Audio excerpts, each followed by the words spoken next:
Hello guys, আজকে আমি তোমাদের সাথে একটা রেসিপি শেয়ার করবো। সেটা হলো ইলিশ মাছ ভাপা। জানি তোমরা সবাই জানো, স্টিল আমার মা যেভাবে করে আমি সেটা তোমাদেরকে শেয়ার করছি।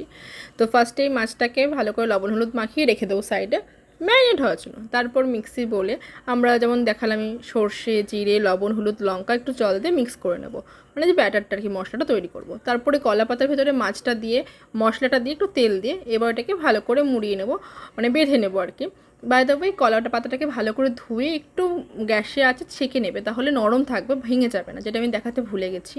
তারপরে কড়াইতে অল্প তেল দিয়ে গ্যাসটা কমিয়ে দেবে, জোর কমিয়ে দিয়ে মাছগুলোকে দিয়ে দেবে এবং ঢেকে ঢেকে ভাজবে, তাকে মাছটা ভালো করে বেকড হয় ভেতরে। তো এরকমভাবেই সেম প্রসেসটা তোমরা 2-3 বার রিপিট করবে এবং দেখবে এটা হয়ে যাবে। মাছের সাইজ এবং মাছ কেমন ভালো কি খারাপ তার উপর ডিপেন্ড করছে এটা। তো 2-3 বার করলে ন্যাচারালি হয়ে যায়। তো দেন আমি এটা ট্রাই করেছিলাম, এটা খেতে খুবই সুন্দর হয়েছিল। আমার তো খুবই ভালো লাগে ইলিশ মাছ খেতে। তোমাদের কার কার ভালো লাগে? Let me no in the comment section.